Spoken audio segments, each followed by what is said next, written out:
안녕하세요. 오늘은 좀 어떻게 보면 역설적인 이야기를 해볼까 합니다. 분명 좋은 뜻으로 시작했는데 오히려 과학 발전을 좀 가로막고 또 정작 도움을 주려던 대상에게는 혜택이 잘 안 돌아간다는 그런 분석이 있어서요. 네. 바로 나고야 의정서에 대한 이야기입니다. 뭐 여러분께서도 아시겠지만 요즘 생물학 분야, 특히 염기서열 분석 기술이 워낙 발전해서요. 그렇죠. 정말 큰 변화가 있잖아요. 뭐 지구 바이오 게놈 프로젝트 이런 것처럼 아예 지구상 모든 생명 정보를 다 읽어보려는 시도까지 나오고 있고요. 네, 맞습니다. 그 염기서열 정보라는 게 사실 진화의 비밀을 푸는 열쇠가 되기도 하고 또 기후 변화에 생물이 어떻게 적응하는지 보거나 아니면 당장 신약 개발 같은 그런 현실적인 문제 해결에도 아주 결정적인 역할을 할 수 있거든요.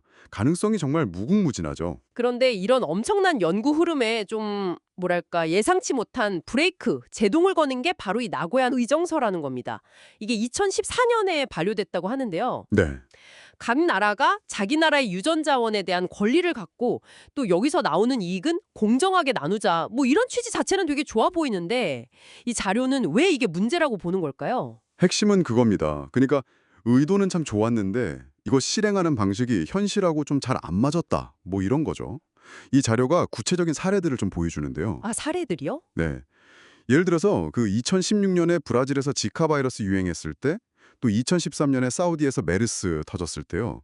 그때 이 나고야 의정서랑 비슷한 규제들 때문에 연구자들이 바이러스 샘플을 빨리빨리 공유하는데 상당히 애를 먹었다고 지적해요. 아, 팬데믹 같은 상황에서는 시간이 생명인데 그렇죠. 이런 지연은 정말 치명적일 수 있죠. 백신 개발 같은 게 다 늦어지는 거니까요. 이게 비단 감염병 연구에만 국한된 얘기는 아닌 것 같네요. 보니까 영국의 그 유명한 연구소 있잖아요. 웰컴 생어 연구소? 네네. 거기도 이 협약을 비준한 국가랑 공동 연구를 하려는데 이게 너무 지연되니까 결국 예산을 아예 다른 비준 안 한 국가 프로젝트로 돌려야 했다 이런 사례도 나오네요. 맞습니다. 그러니까 협력 자체가 그냥 막혀버리는 거죠. 국경을 넘어서 생물 샘플을 주고받는 그 과정에 필요한 행정 절차가 너무 복잡하고 또 시간이 오래 걸리는 게 가장 큰 문제로 작용하고 있습니다. 음, 특히나 지금처럼 생물 다양성 위기가 점점 심해지고 또 언제 팬데믹이 터질지 모르는 이런 상황에서는 정말 꼭 필요한 연구 협력을 방해하고 있다는 점이 심각한 거죠. 그러네요. 이게 마치 병을 고칠 아주 강력한 도구를 우리가 개발했는데 서류 작업 때문에 그걸 쓰지 못하고 있는 약간 그런 상황이랑 비슷하다고 볼 수 있습니다. 와, 근데 더 아이러니한 건요. 이 의정서로 사실 혜택을 봐야 하는 나라들, 그러니까 생물 다양성이 풍부한 나라들이 실제로는 거의 이득을 못 봤다는 점이에요. 네, 그 점이 참 안타깝죠. 자료 보니까 2023년 기준으로 의정서 비준한 나라 중에 80% 이상이요. 이익 공유 관련해서 허가를 단 한 건도 못 내줬다고 하거든요. 이건 뭐 그냥 제도가 있는데 작동을 안 했다는 거잖아요. 바로 그 지점입니다. 이게 왜 그러냐면 많은 국가들이 허가 절차를 아예 제대로 갖추지 못했거나 아니면 있더라도 그게 너무 복잡해서요. 심지어 그 나라의 과학자들조차도 뭔가 인맥이 없으면 진행하기라 너무 어렵다. 이런 실정이라고 해요. 아, 현지 연구자들도요? 제도가 오히려 행정적인 부담만 잔뜩 지우고 또 외국 연구자들은 저 나라랑 일하기 너무 복잡해 하면서 협력을 꺼리게 만드는 완전히 역효과가 나고 있는 셈이죠. 왜 이렇게 좋은 의도가 이런 결과를 낳았을까 좀 곱씹어 보게 되는 부분입니다. 그렇군요. 그래서 이 분석글에서는 대안이 필요하다 이렇게 강하게 주장을 하는 거군요. 지금 이 복잡한 시스템 대신에 칼리 펀드라는 아이디어에서 영감을 얻을 수 있다 이렇게 제안하는데요. 이건 어떤 방식인가요? 이건 이제 그 물리적인 샘플 자체의 소유권보다는요. 거기서 나온 정보, 그러니까 유전체 염기 서열 정보에 사용에 좀 더 초점을 맞추자는 개념입니다. 아, 정보 사용이에요? 네, 약간 음악 저작권 생각하시면 쉬울 것 같아요. 기업이나 연구기관이 온라인 데이터베이스에 있는 염기서열 정보를 이용할 때 일종의 사용료를 내는 거죠.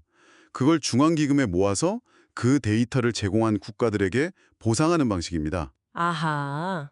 이렇게 하면 온라인으로 정보는 쉽게 공유하면서도 이익 공유는 가능하게 만들 수 있다. 이런 아이디어입니다. 정보 공유에 대한 일종의 라이센스 모델이군요.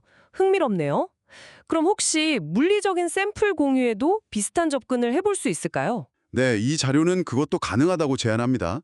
지금처럼 복잡한 허가 절차를 아예 대폭 간소화하거나 없애자는 거죠.